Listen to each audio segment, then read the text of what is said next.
Bonjour, vous écoutez Quand en passant, je suis Xavier, j'espère que vous allez bien.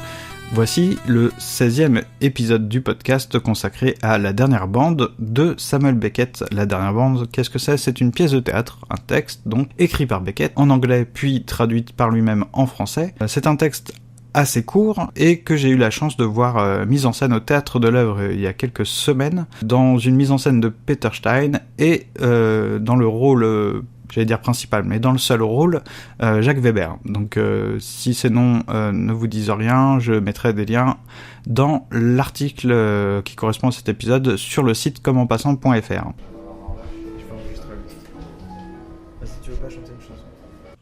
Alors, avant de vous dire pourquoi je voulais vous parler de cette pièce, sachez que le texte est facilement accessible, c'est publié aux éditions de Minuit, c'est quelques pages, donc c'est peu de temps de lecture, il y a peu de représentations, je crois, savoir de textes de Beckett en général au théâtre, mais si ça arrive, moi je vous invite à aller en voir une pour je vous invite pas, je vous paye pas la place, mais en tout cas je vous recommande de voir ça une fois parce que c'est un théâtre vraiment très particulier et c'est pas un argument, mais en tout cas si vous n'êtes pas friand du théâtre en tant que spectacle, c'est-à-dire que vous vous dites quitte à voir des claquettes ou entendre des gens chanter ou des gens parler, jouer la comédie, vous vous dites peut-être autant voir un film, autant regarder une série, ce que je peux parfaitement comprendre, notamment au regard de certaines représentations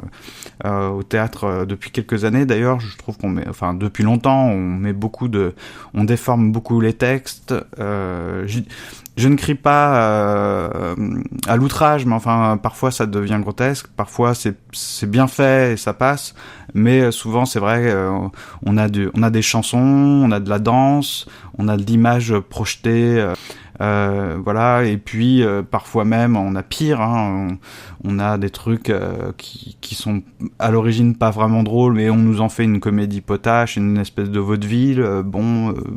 Je peux comprendre que ça n'intéresse pas et que du coup au-delà du côté culturel bourgeois de se vanter d'aller au théâtre, des fois il reste pas grand-chose à se mettre sous la dent.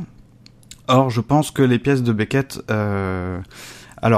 quelqu'un m'a dit que de toute façon, il y avait un aspect juridique, une contrainte juridique qui faisait qu'on ne pouvait pas faire n'importe quoi avec les représentations, les interprétations, les mises en scène, des textes de Beckett. Je ne sais pas, je n'ai pas réussi à vérifier cette affirmation, mais ça me semble très plausible venant de la part de Beckett. Et puis la seule pièce que j'ai vue de lui, c'était il y a donc quelques semaines, et c'était La Dernière Bande. Et effectivement, dans cette représentation, il y avait aucune entorse flagrante au texte, et surtout la mise en scène était sobre et respectait les éléments donnés par Beckett dans le texte lui-même, et donc pas de claquettes, pas de chansons, pas de roller, parce que c'est vrai que le théâtre c'est un peu particulier. Quand vous êtes amoureux des textes, moi j'aime bien lire le théâtre, que ce soit du Shakespeare ou du Beckett ou d'autres, même Molière, je sais pas, j'aime bien lire les textes, et souvent le théâtre ça me pose problème parce que parfois la mise en scène me choque par rapport à ce que j'avais imaginé, mais par rapport au texte même, mais je comprends que des metteurs en scène veulent briller au théâtre, montrer qu'ils ont interprété ça différemment.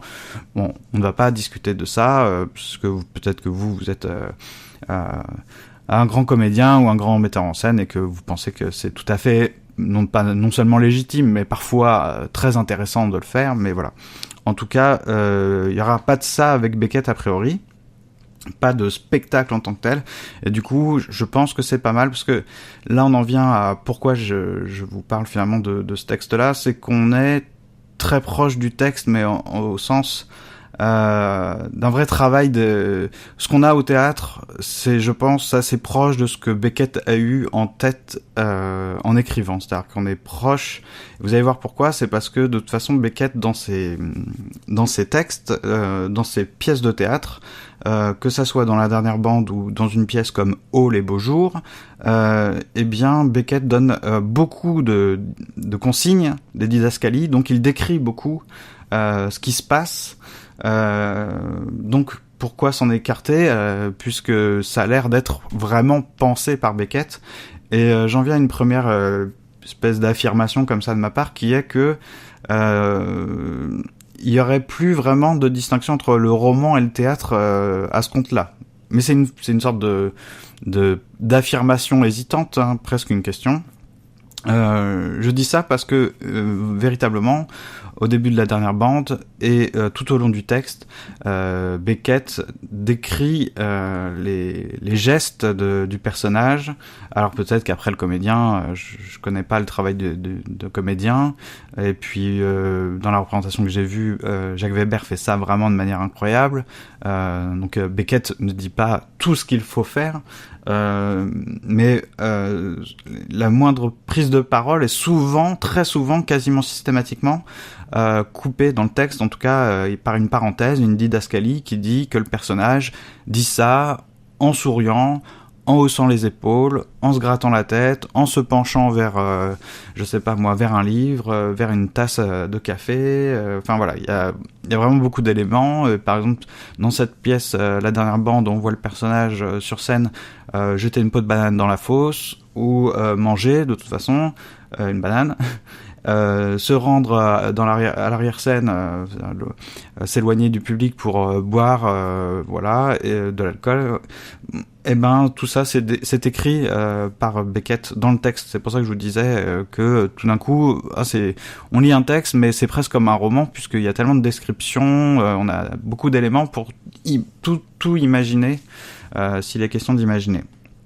Alors ce que j'ai envie d'aller plus loin et de me autocritiquer parce que dans la pièce que j'ai vue, en tout cas c'est la première fois je crois que j'ai cette expérience-là où je me suis dit là d'un coup le théâtre, le fait que je vois un comédien dans le cadre d'une mise en scène, c'est la première fois que je vois vraiment un intérêt, une valeur ajoutée comme on dit de temps en temps, un véritable intérêt, là tout d'un coup une dimension nouvelle du théâtre qui n'est pas que le fait de voir quelque chose plutôt que de l'imaginer et qui n'est pas que du jeu de comédien ou on va dire de l'intérêt ou non, enfin de la dimension de la mise en scène purement, le décor, la musique, le choix des costumes, etc. Parce que ça, a priori, ça ne m'intéresse pas trop. Vous lisez des textes, vous avez lu, je sais pas, même des romans tout à fait contemporains, des trucs du Seigneur des Anneaux, je ne sais quoi. Ça rentre pas dans le même, c'est pas des textes de même nature pour moi que des textes de Beckett, c'est clair. Mais en quoi vraiment les films vous apportent quelque chose par rapport à votre lecture, par exemple? Toute la générosité ou la réflexion, l'intelligence de l'auteur, de l'écrivain, peut-être largement suffit, quoi. Pourquoi faire un film à part pour se divertir finalement? Alors, justement, dans la dernière bande, il n'est pas vraiment question de se divertir, je vous ai dit, on colle plutôt au texte et à ce que dit Beckett, aux descriptions. C'est-à-dire que les déplacements de Krapp, du personnage de Krapp, sont donnés dans le texte. C'est-à-dire que quand il va manger sa banane, la jeter dans la fosse, faire 4 pas sur la gauche, 4 pas sur la droite, bien tout ça est décrit par Beckett. Les vêtements qu'il porte, c'est décrit par Beckett. Alors, il y a une certaine ouverture, on voit que des fois il dit 4 ou 5 pas, ou un genre de chemise, etc. Il va pas donner la marque, le nombre de coutures, la couleur des boutons, etc. Mais bon, ça va assez loin quand même dans la description. Si tu veux pas chanter une chanson. Et si je vous parlais en tout cas dans le cadre de mon expérience à moi, si je vous parlais pour une fois, d'une véritable valeur ajoutée de la représentation, c'est que il s'est passé quelque chose, en tout cas sur cette scène là, dans ce petit théâtre de l'œuvre, c'est que je me suis dit là, oui, j'avais besoin de voir la pièce, j'avais besoin de voir un corps, j'avais besoin de voir ses déplacements pour me rendre compte peut-être de ce que voudrait faire Beckett. Alors là, on ouvre plein de guillemets, c'est du conditionnel, etc. Peut-être que je me gourre, peut-être que j'ai mal vu, mal pensé, mal dit les choses, mais Il me semblait que si Beckett donnait autant de détails dans son texte, autant de détails au déplacement, voilà, s'il prend la peine de décrire, même il le fait dans des romans, hein, dans Watt ou dans Molloy, s'il décrit que le personnage lasse ses chaussures, se déplace à tel endroit, fait telle chose, remet à sa place tel objet, met dans ses poches des cailloux, les change de poche, etc. S'il se donne la peine de faire ça, c'est pas pour combler les vides ou pour noircir des pages. Ça aurait un intérêt pour Beckett de faire ça, c'est voulu, c'est pensé. Alors, et tout d'un coup, de voir ce personnage se physiquement représenté sur scène, il jouait extrêmement bien, je trouve, Jacques Weber. Je suis pas bon juge pour ça, mais vu comment j'étais scotché, je pense que c'est... Et puis tous les gens autour de moi aussi ont tous applaudi à la fin, mais vous voyez, c'est pas le genre d'applaudissement simplement c'était génial, il y avait de la musique forte et voilà, vous étiez sympa. Non, c'est que je pense qu'il y avait vraiment non seulement il y a une présence, il y avait une présence certaine sur la pièce, sur la scène, vraiment il en impose assez, je trouve, Jacques Weber, mais toute cette minutie dans les déplacements, ce soin dans les gestes, c'était comme voir pour une fois une sorte de description littéraire en mouvement. C'était pas juste voir quelqu'un bouger, c'était voir tout ce qu'il y a dans ce texte en vie et avec une espèce de voilà, comme si c'est difficile, j'ai du mal à le formuler. Quand je vous ai dit, quand je dis une description en mouvement, une description littéraire en mouvement, je sais pas si je pourrais dire plus précis que ça, mais c'est vraiment ce que j'ai ressenti. Et ça m'amène à la deuxième affirmation que je peux vous livrer, qui est c'est propre à la fois, je pense, aux pièces de Beckett que j'ai lues, comme Oh les beaux jours, La dernière bande, En attendant Godot, et c'est aussi vrai pour les romans comme, encore une fois, Molloy, L'Innommable, etc. Il n'y a pas... Enfin, je pense que ce que Beckett nous permet de penser, et c'est pas son texte à lui, sa manière de faire, son style, je pense que c'est valable pour toute la littérature, c'est simplement ce que Beckett nous apprend sur la littérature, c'est qu'il n'y a pas de distinction littéraire entre un geste et une parole, entre un déplacement et une phrase, quoi. Est-ce que c'est que tout est langage ou tout est geste, ou que le geste conduit au langage? C'est pas encore très clair dans ma tête, mais c'est comme d'égale importance. Il n'y a pas une hiérarchie. Vous savez, souvent dans le théâtre, c'est finalement, à part un coup de feu, 2-3 cabrioles, quelque chose qui serait vraiment une sorte de scène voilà, clé, épique ou je ne sais quoi, tout passe par le texte. Je pense qu'on est d'accord pour dire que je sais pas, Shakespeare, etc., il n'y a pas autant de didascalie que dans Beckett pour nous dire que le personnage fait ci, fait ça, et puis met sa chemise, enfile son truc. C'est seulement quand il va y avoir des scènes clés, des tableaux, que ça va être décrit. Et si je vous parle de ça, c'est que je pense que ça se voit à certains moments précis, quand il se passe un phénomène, enfin une répétition de quelque chose, que ça soit une répétition dans les gestes ou dans les déplacements. Dans la dernière bande, on voit le personnage manger plusieurs fois une banane. Il y a des variations dans cette manière de manger la banane. Il y a la répétition d'aller picoler dans le fond, un peu à l'écart des spectateurs. Et il y a les répétitions des déplacements, il y a la répétition d'aller ouvrir un tiroir, le refermer, le ouvrir à nouveau, le refermer, avec son trousseau de clés à chaque fois. Alors, en plus, je pense que c'est vraiment voilà, c'est le jeu du comédien d'à chaque fois de reprendre la clé, de taper la clé dans le tiroir avant de la mettre dans la serrure et d'enfin ouvrir le tiroir sans que ça soit pesant ou ennuyant à regarder. Et puis c'est aussi dans les paroles, par exemple, il y a une sorte de bégaiement dans Beckett quand il dit, quand le personnage de Crap répète bobine, par exemple, 3 fois, plusieurs fois, ou boîte 6, voilà, il y a plein de jeux. Puis même quand il écoute son enregistrement plus jeune, il va l'écouter, l'arrêter, le rembobiner, le remettre. Voilà, il y a tout un jeu de répétition. Et le fait que ça soit à la fois dans ce qu'il va dire et dans ce qu'il va faire, ses déplacements, ses gestes, c'est pas de la psychologie, parce que Beckett ne semble-t-il ne manifeste aucun intérêt à nous dire si son personnage est sincère, pas sincère. On n'est pas dans un faux drame, une fausse réalité, un faux réalisme. On n'essaie pas de nous faire croire que toute cette histoire existe quelque part et que Crap est vivant, est une personne, un être humain. Je pense que Crap est là, la bobine est là pour permettre que se produisent des choses. Tu peux enregistrer. Si tu veux pas chanter une chanson. Et je pense, donc c'est très délicat et très prétentieux de dire ça, parce que qu'est-ce que Beckett essaie de faire, bon, c'est pas si facile.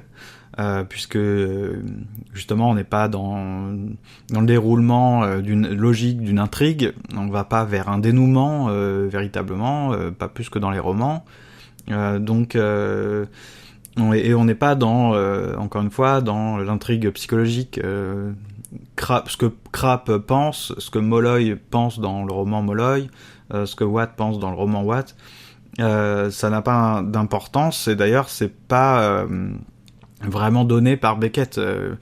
C'est pas le genre de pièce où vous pouvez sortir en fait et vous dire bon bah c'était l'histoire d'un type qui était comme ça. D'ailleurs un type qui était comme ça, bon chez Beckett ça serait souvent un marginal, mais franchement ça n'a pas vraiment d'intérêt de se dire que c'est l'histoire d'un marginal, écrivain raté, etc. Moi ça me semble pas spécialement intéressant en tout cas moi c'est pas mon point de vue, d'en rester à des aspects psychologiques et narratifs. Ce que je constate, voilà, à mon humble niveau, avec mon regard, avec mes oreilles, c'est que Beckett produit juste quelque chose de nouveau, qui n'avait pas été fait en littérature, qui n'avait été sans doute pas fait au théâtre, et que ça passe par ces répétitions, cette espèce de bégaiement, où pour une fois, on n'est plus dans alors au théâtre, dans une logique d'actes et de scènes successives, puisque là il y a vraiment pas d'actes et de scènes, il y a juste comme une œuvre, un tableau en mouvement, voilà, qui continue. Alors peut-être que quand vous le lisez, vous vous dites que ça serait 10 minutes dans un théâtre. Bon, il se trouve que dans la mise en scène que j'ai vue, ça durait une petite heure, je pense, et qu'on s'ennuyait pas. Et voilà. Et bon, Beckett donne des éléments, silence, un temps, il revient, etc. Bon, ça donne des éléments certainement pour la mise en scène. Mais bon, c'est un aspect qui m'est complètement étranger, ça, la mise en scène. Donc, si vous d'ailleurs êtes grand connaisseur de théâtre, vous avez des éléments d'éclairage en ce qui concerne Beckett, bah, je serais très curieux et très content de vous entendre ou de vous lire. Parce que ça m'intéresse beaucoup. Qu'est-ce qu'on peut en dire de plus une fois qu'on a dit que tout simplement Beckett dans ce théâtre-là nous enseignait, voilà, qu'il n'y avait pas de distinction littéraire entre le langage et le geste, que le personnage était à la fois identique, on va dire, dans son déplacement et dans son geste, et que cette pièce de théâtre, c'était pas une pièce de théâtre au sens de spectacle. Tout d'un coup, on était plutôt dans une sorte de mouvement du texte, un truc assez... C'est comme ça que je l'ai dit, alors, et que je l'ai pensé, et que je l'ai vu, donc si c'est maladroit, mal pensé de ma part, bah j'assume, tant pis. Puis de toute façon, si vous voulez vraiment apprendre plus sur Beckett, bon, il y a de la littérature sur Beckett, et puis il y a même une fiche Wikipédia sur la dernière bande assez détaillée par rapport à ce qu'on peut trouver d'habitude sur certains textes. Là, on donne des thèmes, des clés d'interprétation. Bon, il se trouve que sur certains aspects, c'est assez proche de ma petite cogitation, notamment sur la répétition, sur le caractère assez brut du langage, parce que là, on n'est pas pas dans des grandes envolées lyriques. Le personnage ne se regarde pas dans un miroir, il est pas là pour s'exposer, en fait. On n'est pas dans l'expression presque, on est dans le contenu. Je pense que c'est une expérience unique et assez incroyable, qui mérite d'être vue. Je vais enregistrer la liste. Si tu veux pas chanter. Et si je voulais donner un petit peu plus de crédit à ce que je viens de dire, en tout cas, sur cette manière de réfléchir par rapport à ce que j'ai vu et lu de Beckett, c'est que une fois que vous dites que Beckett n'a absolument pas voulu faire une pièce, un spectacle d'abord, ni de donner une leçon sur un regard sur l'humanité, que c'est autre chose, le risque serait qu'une fois qu'on a pensé ça, qu'on a vu ça, parce que je pense que le texte nous donne vraiment pas longtemps matière à s'illusionner sur ça, je pense qu'il faut vite arrêter de se demander, tiens, quel est donc ce personnage de Crap? Est-il un vieux bougre? Est-il un fou? Est-il raté? Est-il un poète? Je pense que ça n'a pas trop de sens longtemps de se poser cette question dans le texte ou dans la pièce de théâtre. Et le risque serait du coup de voir tout ça comme des symboles, d'avoir une lecture purement symbolique, parce que comme on est débarrassé du psychologique, on se dit bon bah c'est pas censé être réaliste comme on dit, donc ce serait symbolique. Mais je pense que le Crap n'est le symbole de rien. Si on en fait juste un symbole pour dire que c'est le symbole d'une nostalgie humaine, pour dire que chacun court vers le bonheur mais ne l'attrape pas, et vers la fin de sa vie on regrette et on pleure sur les bonheurs passés. Bon, j'ai envie de dire, on n'a pas attendu Beckett pour ça, et est-ce que Beckett a écrit tous ces textes juste pour écrire ça, enfin dire ça? Bon, non, je pense qu'il faut aller au-delà ou à côté d'une lecture symbolique tout autant qu'à côté d'une lecture psychologique, et on a accès à autre chose, voilà, du coup à une création artistique. Je vais enregistrer la liste. Si tu veux pas chanter une chanson. Alors nous terminons cet épisode consacré à la dernière bande de Beckett, donc c'était le 16e épisode. Si je peux vous conseiller une lecture, si Beckett vous intéresse, si cette petite réflexion sur la dernière bande a piqué votre curiosité, je peux vous conseiller de lire Critique et clinique de Gilles Deleuze. Il y a certains passages, notamment un passage consacré au bégaiement dans la langue de Beckett, et à cette histoire de mouvement et de parole chez Beckett. Alors Deleuze ne dit pas qu'il n'y a pas de différence, de distinction entre le langage et la parole, il est plus subtil que moi, et il vous explique qu'est-ce qui se passe, quelle est cette disjonction, et en quoi l'un dépasserait l'autre, en quoi le langage dépasse la parole dépasse le mouvement, et le mouvement dépasse la parole, dans un court paragraphe qui n'est pas forcément super facile à faire vivre dans le cadre de ce podcast.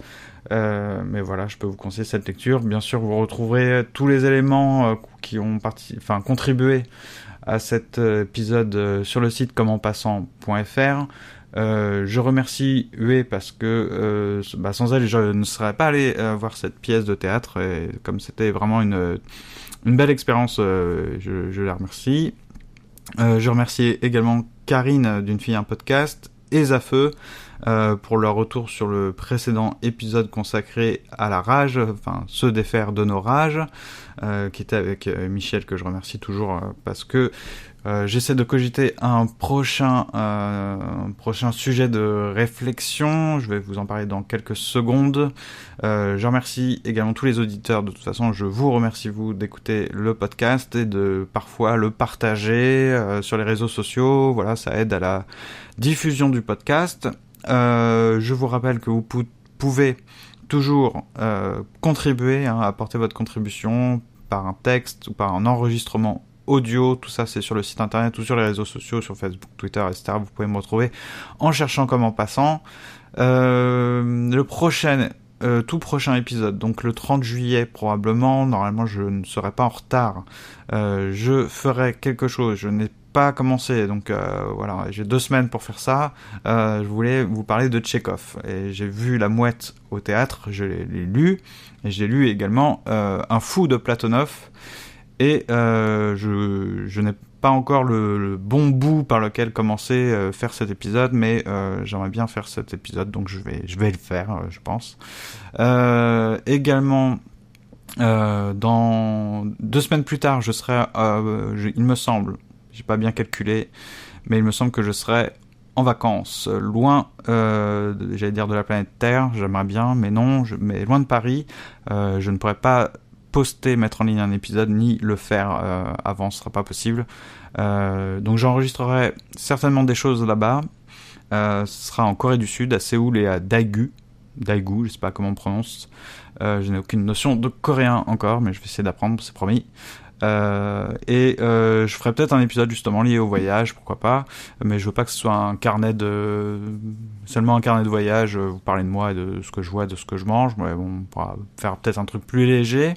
Et donc l'épisode probablement qui sera mis en ligne fin août, début septembre, ce serait un sujet de réflexion, on verra si on a le temps de faire ça correctement. Mais j'aimerais bien faire quelque chose autour de l'animal, et j'avais pensé... Alors, ça va sûrement évoluer, puisque déjà, Michel m'a répondu, on va essayer de bâtir quelque chose, mais j'avais pensé à l'animal comme maître de l'homme, au sens où l'animal, alors, d'une part, on se sert de l'animal, mais finalement, on s'en sert... Bon, bien sûr, on le dompte, on le dresse, etc. Mais là, c'est pas par là que je voulais rentrer dans le sujet. On se sert de l'animal finalement pour qu'il nous apprenne quelque chose. On s'en sert dans les mythes, on s'en sert comme figure, comme symbole. Donc, même tout simplement, vous prenez Ainsi parlait Zarathustra de Nietzsche.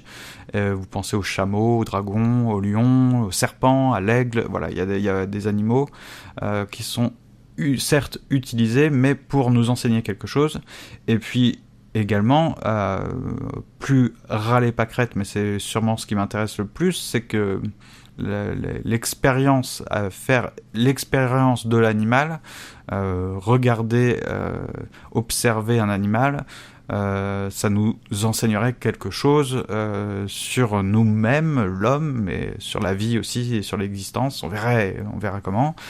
Eh bien, je vous laisse là-dessus. On aura fait un épisode de 30 minutes environ, ce qui me paraît être le format limite. Voilà, c'est pas mal, je pense, de faire moins de 45 minutes. Écoutez, si vous avez des questions, des remarques et des critiques, n'hésitez pas à me contacter.